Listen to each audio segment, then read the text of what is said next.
بسم اللہ الرحمن الرحیم۔ دیکھنے اور سننے والے ناظرین کو السلام علیکم۔ رمضان المبارک کی بابرکت کہانی ایک دلچسپ اور ایمان افروز واقعہ۔ رمضان کی برکتوں سے لبریز ایک ایسی کہانی جو آپ کے دل کو چھو لے گی اور ایمان کو تازہ کر دے گی۔ جانیے ایک حیرت انگیز واقعہ جو رمضان کی عظمت کو مزید اجاگر کرتا ہے۔ رمضان المبارک وہ مہینہ ہے جس میں اللہ تعالیٰ کی بے شمار رحمتیں اور برکتیں نازل ہوتی ہیں۔ اس مہینے کی سب سے بڑی فضیلت یہ ہے کہ یہی وہ بابرکت وقت تھا جب قرآن پاک نازل ہوا، جس نے دنیا کو ہدایت کا راستہ دکھایا۔ یہ وہ مہینہ ہے جس میں جنت کے دروازے کھول دیے جاتے ہیں، جہنم کے دروازے بند کر دیے جاتے ہیں اور سرکش شیطانیت کو قید کر دیا جاتا ہے۔ روزے دار کی دعا رد نہیں کی جاتی اور اللہ کی رحمت ہر لمحہ نازل ہوتی ہے۔ لیکن کیا آپ نے کبھی غور کیا کہ رمضان صرف عبادت اور ثواب کے حصول کا نام نہیں، بلکہ یہ ایک تربیت کا مہینہ بھی ہے۔ آج میں آپ کو ایک ایسی کہانی سنانے جا رہا ہوں جو نہ صرف رمضان کی فضیلت کو اجاگر کرے گی بلکہ آپ کے دل کو بھی جھنجھوڑ کر رکھ دے گی۔ ایک غریب مگر صابر انسان کی آزمائش۔ یہ کہانی عبداللہ نامی ایک نیک دل آدمی کی ہے جو ایک چھوٹے سے گاؤں میں رہتا تھا۔ وہ ایک عام مزدور تھا جس کی آمدنی بہت کم تھی، لیکن اس کا ایمان بہت مضبوط تھا۔ رمضان المبارک کا مہینہ تھا اور عبداللہ کی خواہش تھی کہ وہ اپنی بیوی اور بچوں کے کچھ اچھے کھانے کا انتظام کرے، مگر اس کی جیب خالی تھی۔ کئی دن سے کام نہ ملنے کی وجہ سے گھر میں فاقے ہو رہے تھے۔ لیکن ایک دن وہ بازار میں کام کی تلاش میں گیا، لیکن بدقسمتی سے اسے کوئی مزدوری نہ ملی۔ دل میں اضطراب تھا لیکن زبان پر شکر کے الفاظ۔ وہ سوچ رہا تھا کہ اللہ تعالیٰ کی آزمائش ہے اور اسے صبر کرنا چاہیے۔ جب شام ہوئی تو وہ ایک مسجد کے قریب بیٹھ گیا۔ روزہ افطار کا وقت قریب تھا اور لوگوں نے دسترخوان لگا لیے تھے۔ وہ دل ہی دل میں سوچ رہا تھا کہ کاش اگر کوئی اسے افطار کے لیے بلا لے تو بہت اچھا ہوگا۔ امتحان کی گھڑی اور صبر کا صلہ۔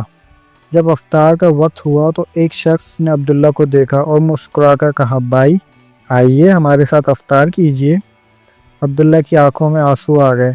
وہ اللہ کا شکر ادا کرتا ہوا دسترخوان پر بیٹھ گیا۔ افطار کے بعد اس شخص نے عبداللہ سے پوچھا، بھائی آپ یہاں اکیلے کیوں بیٹھے تھے؟ آپ کا گھر کہاں ہے؟ عبداللہ نے اپنی غربت اور بے روزگاری کی کہانی سنائی۔ وہ شخص مسکرایا اور کہا، اللہ نے مجھے موقع دیا ہے کہ میں آپ کی مدد کر سکوں۔ یہ کہہ کر اس نے عبداللہ کو اپنے ساتھ لیا اور اپنی دکان پر لے گیا۔ وہ ایک مالدار تاجر تھا اور اس نے عبداللہ کو اپنی دکان پر ملازمت دے دی۔ عبداللہ حیران اور خوش تھا۔ اس نے اللہ کا شکر ادا کیا کہ رمضان میں اس کی آزمائش ختم ہو گئی اور صبر کا بہترین صلہ مل گیا۔ اسی کے ساتھ آپ کی خدمت میں ایک اور کہانی پیش کرتا چلوں، حضرت عمر رضی اللہ تعالیٰ عنہ اور رمضان کی رات۔ یہ صرف ایک رات کی کہانی نہیں، یہ انصاف اور رحم دل کی ایسی مثال ہے جو صدیوں تک دلوں میں زندہ رہے گی۔ جب ایک خلیفہ رات کی تاریک میں خود غریبوں کا حال پوچھے تو سمجھ لو کہ عدل اپنی عروج پر ہے۔ یہ رمضان کی ایک پرسکون رات تھی۔ مدینے کی گلیاں خاموش تھیں، لوگ تراویح پڑھ کر اپنے گھروں کو جا چکے تھے۔ چاندنی مدینے کی گلیوں کو روشن کر رہی تھی۔ ایسے میں ایک شخص دھیمے قدموں گلیوں میں گھوم رہا تھا۔ یہ کوئی عام شخص نہیں تھا بلکہ یہ خلیفہ وقت حضرت عمر فاروق رضی اللہ تعالیٰ عنہ تھے، جو راتوں کو مدینے کی گلیوں میں گشت کیا کرتے تھے تاکہ لوگوں کے حالات معلوم کر سکیں۔ چلتے چلتے حضرت عمر رضی اللہ تعالیٰ عنہ کی نظر ایک جھونپڑی پر پڑی جہاں سے کسی عورت اور اس کی بچی کی آوازیں آ رہی تھی۔ وہ قریب ہوئے تو سنا کہ ماں اپنی بیٹی کو چپ کرا رہی تھی۔ بیٹی بھوک سے بلک رہی تھی اور ماں اسے دلاسے دے رہی تھی، بیٹی صبر کرو، ابھی کھانا تیار ہو رہا ہے۔ حضرت عمر رضی اللہ تعالیٰ عنہ دروازے کے قریب ہوئے اور اندر جھانک کر دیکھا ماں ایک ہنڈیا میں پانی ڈال کر ہلا رہی تھی، مگر اس میں کچھ پک نہیں رہا تھا، بس پتھر ڈال کر چولہے پر رکھ دیا تھا تاکہ بچی یہ سمجھے کہ کھانا پک رہا ہے اور بھوک سے نڈھال ہو کر سو جائے۔ اللہ اکبر۔